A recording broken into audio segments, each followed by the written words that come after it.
Assalamualaikum warahmatullahi wabarakatuh. Apa kabar pemirsa di rumah? Dan saya senang sekali bisa ketemu lagi dengan Anda di Visi Zakat, di mana kita akan berbicara dan berdiskusi berbagai masalah seputar kehidupan kita yang berhubungan dengan zakat tentunya.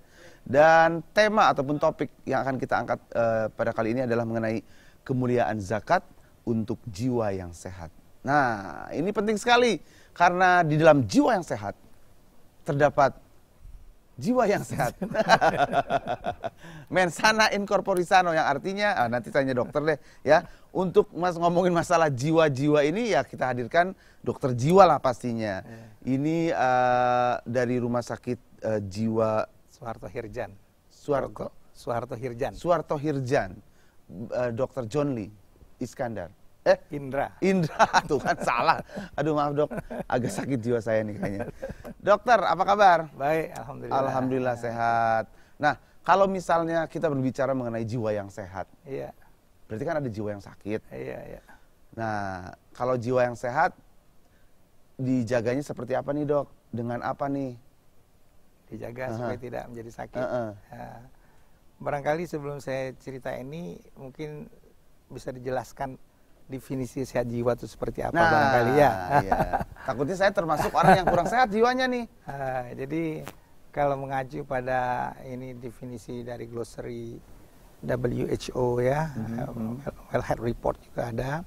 Itu mental health itu katanya is state of health well-being ya, suatu kondisi sejahtera kan, di mana individu itu yang pertama adalah realize ya his or her own abilities. Jadi dia bisa tahu ya. Yang kedua dia bisa cope with normal stress. Jadi dia bisa mengatasi stres kecil. Yang ketiga work productively and fruitfully ya. Jadi ini, dan terakhir ini yang barangkali yang sangat terkait dengan zakat adalah able to contribute to his or her community ya. Jadi dia mampu berkontribusi dalam komunitasnya. Nah, tapi kalau artinya gini, artinya kalau definisi ini terpenuhi pada kita, insya Allah itu sehat. Amin. Tapi kalau belum ya barangkali perlu konsultasi. Tapi gini dok, kita kalau kesehatan sering bicara istilah penyakit, kita tidak pakai terminologi itu. Kita kesehatan. Bilang ya sehat jiwa. Kalau memang dia terganggu, biasanya mental disorder, jadi gangguan aja. Tidak. Gangguan kejiwaan tetap aja gitu kan. Sama. Soalnya gini loh, sangat sensitif sekali di Indonesia ini kalau misalnya kita ngobrol sudah berbicara mengenai kejiwaan. Ya. Orang datang ke psikiater aja dianggapnya orang gila. Betul. Ya nggak? Ngapain kamu konsultasi ke psikiater? Emangnya gila. Udah gila ya kan gitu. Dan orang tuh sebenarnya sangat tidak mau dikatakan gila. Pada kita tahu orang gila semakin banyak. Ya mungkin terminologi Gilanya orang gila bukan jangan. Nah ini makanya ada dari komunitas mereka itu yang mereka perkenalkan istilah ODMK tadi, pengganti dari kata-kata tadi. Orang dengan mentalitas masalah kejiwaan. Ya itu lebih. Nah kalau misalnya di Indonesia atau di kota-kota besar pada umumnya, masalah kejiwaan ini lebih banyak dikarenakan apa, dok?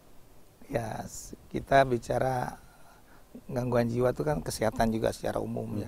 Bicara kesehatan selalu kalau bicara penyebab itu ada faktor internal dan eksternal.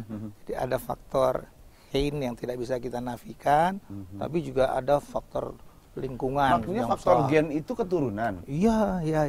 Oh, iya? Kita bicara semua teori-teori penyakit itu selalu ada. Tapi saya harus retrace nih ke atas nih. Apakah saya ada faktor keturunan gila apa enggak gitu? Kan ada rekayasa genetika sekarang. Waduh, terjadi mutasi terhadap gen kita karena minum dan polusi juga bisa ya? Iya banyak faktor eksternal tadi kan itu polusi juga. Tapi kebanyakan apa yang terjadi? Ya kita mengenal ya lingkungan itu juga lingkungan psikososial tentunya ya. Bahkan kalau kita mentris ke belakang ya kita temukan pasien gangguan jiwa ini kan hanya hilir dari suatu hulu yang panjang ya. Jadi itu muaranya aja. Tapi bisa jadi dia terjadi pada tadi kalau Mbak Oki tadi bicara PAUD, mungkin justru ketika dalam pola asuh itu dia tidak mendapatkan sesuatu yang semestinya dia Sewajarnya, dapatkan ya, ya, yang dalam semula pola asuh yang seharusnya. sesuai dengan perkembangan jiwanya. Itu berkontribusi besar. Kalau Golden Age tadi dibilang Ya, ya, itu ya, betul. Kalau misalnya kita nih, Ya. kita menganggap diri kita sehat. Iya. Sampai batas mana kita harus istilahnya memutuskan konsultasi sama dokter jiwa? Sebenarnya gini, sederhananya kita dan yang terganggu tuh kalau istilah anak muda beti. Beda-beda tipis. Nah, jadi di mana letak bedanya? Artinya apa yang dialami oleh pasien itu sesungguhnya yang kita katakan tadi yang sampai dirawat itu ada juga pada kita. Mungkin hanya dalam intensitas yang berbeda, frekuensi yang berbeda. Ya, kalau misalnya gangguan jiwa tuh ada paranoid ya. Oh, itu curiganya iya. kan sudah berlebihan. Oh, itu termasuk Tapi gangguan. dalam bentuk ringan kan kita juga ada curiga, Iya, juga ada kan. khawatir, Ya, ya. jadi intensitasnya yang berbeda tipis ya.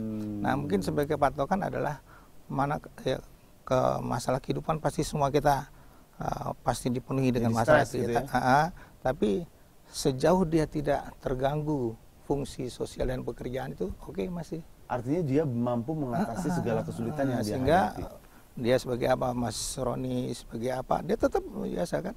Tapi manakala itu sudah terganggu ya, semangat untuk bekerja juga Artinya sudah. kalau ya. udah mulai bengong-bengong Ya. sendiri nggak produktif. Ya gitu. itu. Tadi kan juga Anda- betul. Tadi kan kriteria jiwa kan produktif ya juga Iya, itu iya. salah satunya. Tapi kan ada anekdot yang mengatakan begini, jangan bengong aja, yang tetangga aja kemarin bengong mati kata gitu kan. Iya.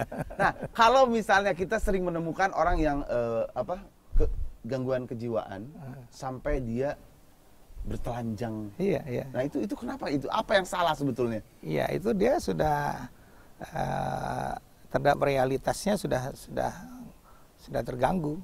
Mungkin nggak, ya artinya dia menganggap bahwa dirinya bukan manusia mungkin ya. bisa jadi ya. Kemarin ya ada juga misalnya kemarin saya juga pasien yang saya rawat, waktu saya tanya kamu lari dari dia ceritanya saya lari dari rumah karena mau dipasung sehingga saya larilah kencang, kemudian saya buka baju saya, katanya telanjang.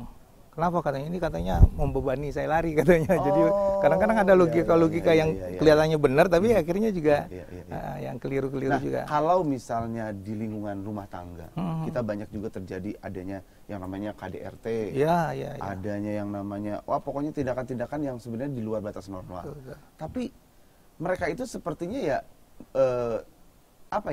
menikmati kehidupan seperti itu. Ini termasuk gangguan kejiwaan juga atau enggak?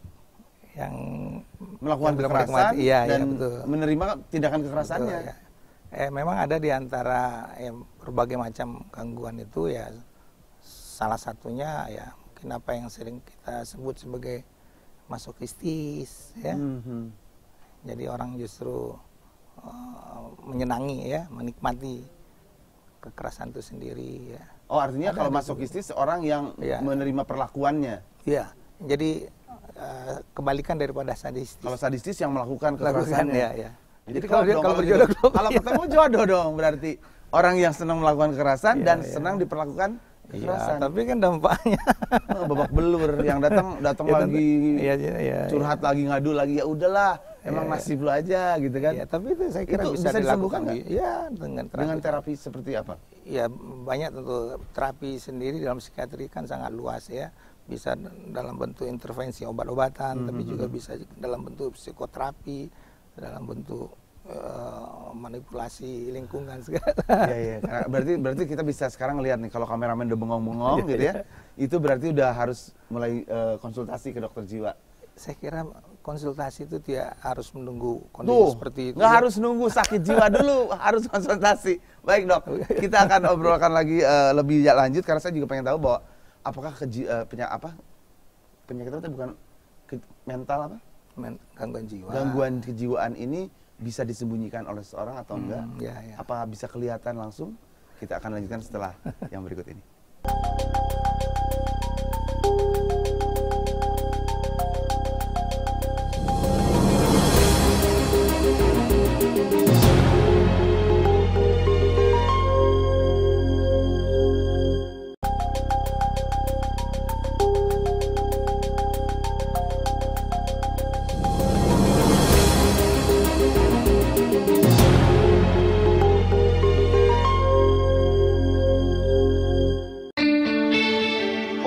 masalah kejiwaan atau OMDK. Di Indonesia jumlahnya terus bertambah. Gangguan jiwa memiliki beberapa kriteria, mulai dari yang ringan hingga yang berat. Berdasarkan riset kesehatan tahun 2012 terhadap responden usia 15 hingga 64, ditemukan 11,6% penduduk Indonesia mengalami gangguan jiwa. Artinya, sekitar 19 juta masyarakat Indonesia memiliki masalah kejiwaan dengan skala ringan sampai yang berat. Indonesia memang rawan dengan penambahan jumlah orang dengan masalah kejiwaan. Hal ini terjadi karena masalah ekonomi.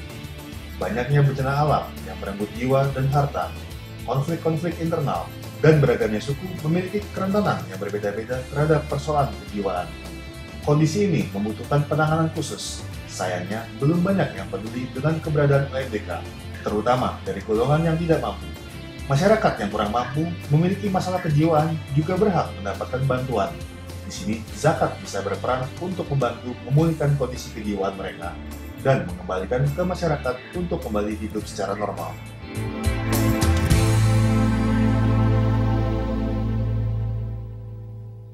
Ya, masih bersama kami di Visi Zakat, kemuliaan zakat untuk jiwa yang sehat. Nah, apakah Anda termasuk orang dengan masalah kejiwaan? Yuk, kita aware dulu sama diri sendiri sebelum kita menjudge orang lain itu sakit jiwa atau gila ya.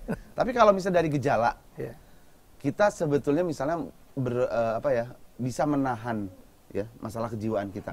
Bisa timbul ke yang lain nggak? Misalnya secara fisik, bisa nggak? Betul.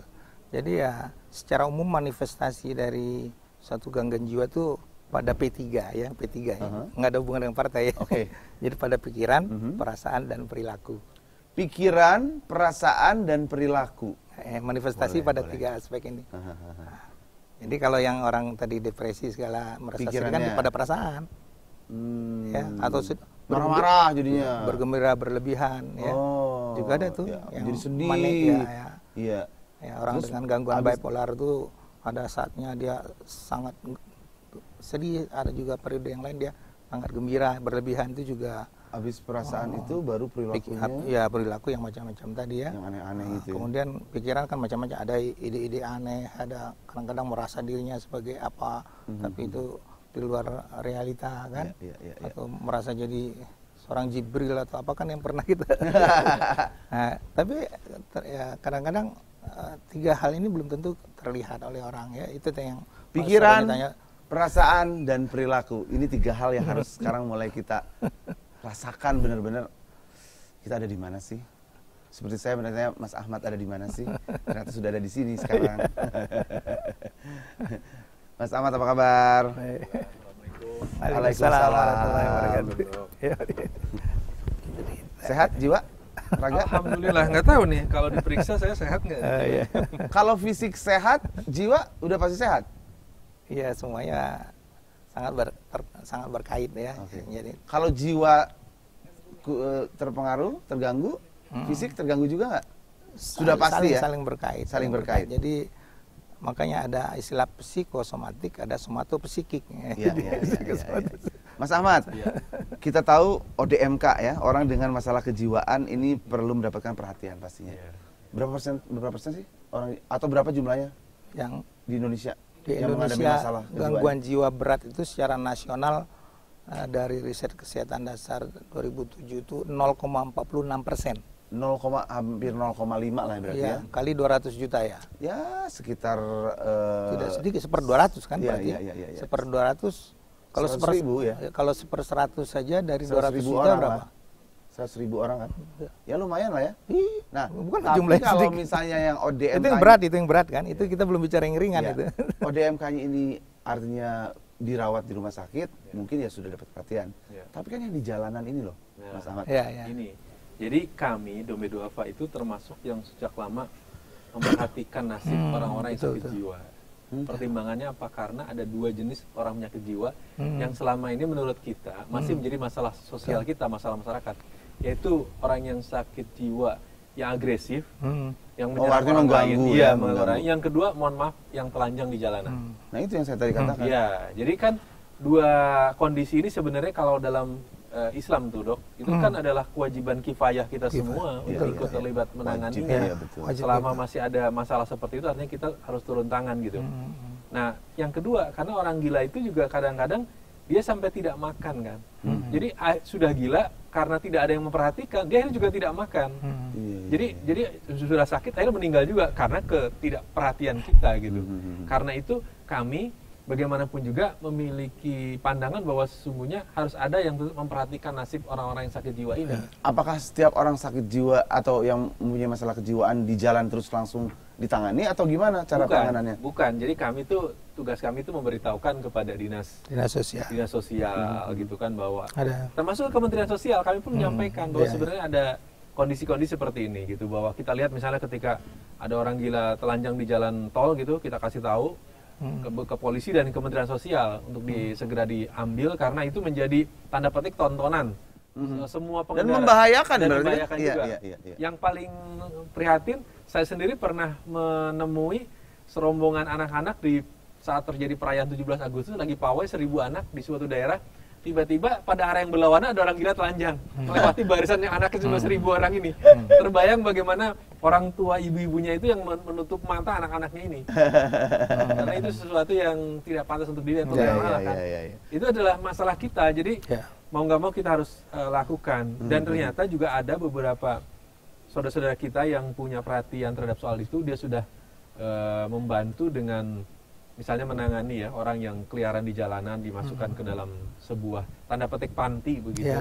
Nah itu kita juga ikut bantu ya beberapa. Nah dok, kalau tadi saya katakan bahwa secara fisik kita bisa, secara psikis mungkin kita bisa menyembunyikan dari orang lain. Kalau dari fisik bisa nggak misalnya keluar tanda-tanda bahwa aduh ini menahan kejiwaan kita keluar misalnya tiba-tiba apa gitu? Oh ya salah satu di antara gangguan jiwa tuh ya ada yang populer disebut dengan psikosomatik, somatoform itu kan adalah ya kondisi-kondisi di mana pasien itu mengeluhkan keluhan-keluhan fisiknya. Seperti apa contohnya yang paling banyak? Banyak sekali tuh ya. Contohnya bisa gatel ya, bisa sakit kepala ya, bisa mah itu cukup itu banyak. Tanda kejiwaan juga ya. Artinya gini, kalau bisa cerita itu orang mah itu kan juga pikiran pikiran yang akhirnya memicu asam lambung ya.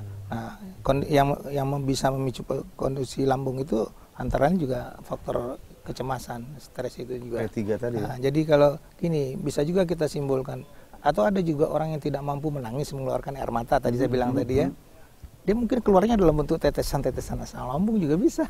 Oh gitu. Ya salah satu ya, tentu banyak jadi jenis. Dia tahan di satu sisi, keluarnya di sisi yang lain. Bisa ya. Asal jangan keluar dari pintu belakang aja ya, bau. Orang asma ya. Orang asma kadang-kadang dia sulit mengekspresikan seperti itu, tertahan ya. Nah, kemudian dia malah dalam manifestasinya bisa dalam bentuk mengitu. Itu sebenarnya ada sesuatu yang itu gitu. Semacam ya, simbol dari cry for help. Berteriak-teriak di dalam sebetulnya. Oke, dokter, Mas Ahmad, kita akan lanjutkan obrolan, tapi kita akan lihat dulu yang berikut ini.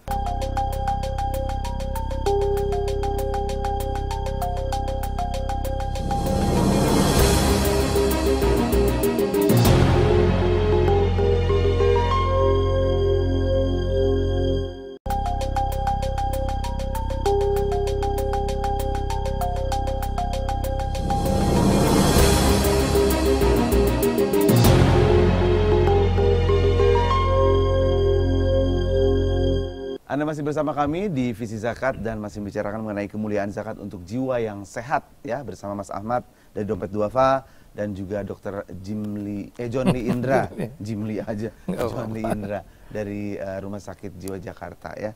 Nah, tadi sudah dikatakan bahwa kita harus mulai waspada ya kalau ada tanda-tanda yang kita rasakan sudah agak aneh dalam diri kita.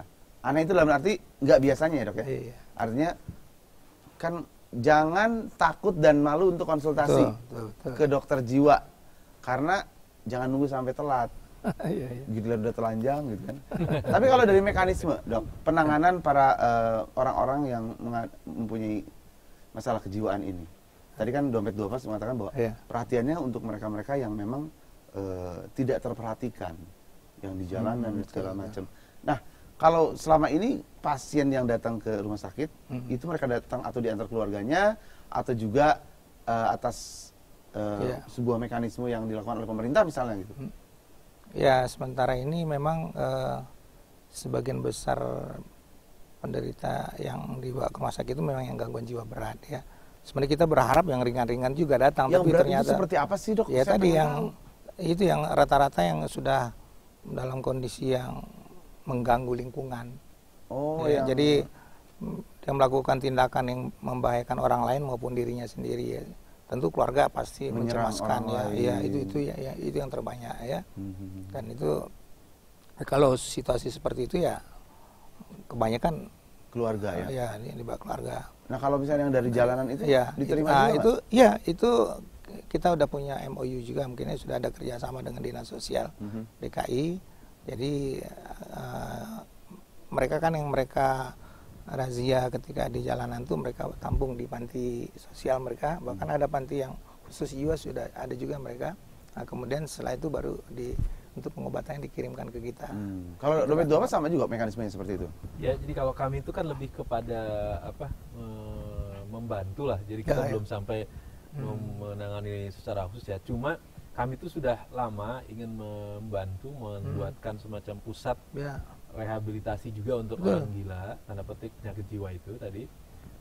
Dengan asumsi mereka ini nanti kita terapi untuk juga kembali ke tanda petik normal tadi, dan kemudian dia bisa bekerja. Jadi dia juga dilatih keterampilan kerja. Rehabilitasi. Iya, jadi kayak semacam pesantren bagi orang-orang yang sakit jiwa tadi, sehingga kemudian dia bisa direhabilitasi dan bisa bekerja dan bisa dikembalikan lagi ke keluarga atau masyarakat. Itu yang kita ingin lakukan. Jadi ini dalam proses sedang menyelesaikan beberapa hal yang sedang kami selesaikan untuk urusan itu. Gitu. Jadi di rumah sakit kita sendiri pun program di rumah sakit juga meliputi sampai ke rehabilitasi juga. Kita juga punya yang bahkan udah dibantu juga dompet duafa. Dokter, ini di ujung bicaraan kita saya ingin bagaimana caranya, tips aja yang sederhana agar kita terhindar dari harus menjadi punya gangguan kejiwaan gitu. Artinya apa yang harus kita lakukan? Ya kalau secara singkat sebenarnya yang paling orang menjadi sakit atau terganggu jiwa tuh bukan karena peristiwa yang dia bukan besar kecilnya masalah yang dijumpai, tapi lebih dikarenakan bagaimana sikap kita menghadapi masalah itu. Waduh, ini simpel tapi dalam nih. Iya, jadi orang bilang kalau saya peristiwa yang saya alami begitu berat saya jadi sakit. Artinya kalau berat sakitnya berat, kalau ringan ringan. Padahal ternyata bukan ukuran masalahnya, tapi bagaimana kita menyikapi masalah tersebut. Menyikapinya. Artinya kan sebenarnya masalah itu sederhana, tapi bisa jadi tanpa kita sadari kita memakai kacamata pembesar yang sebenarnya biasa-biasa, tapi dia melihatnya seakan besar.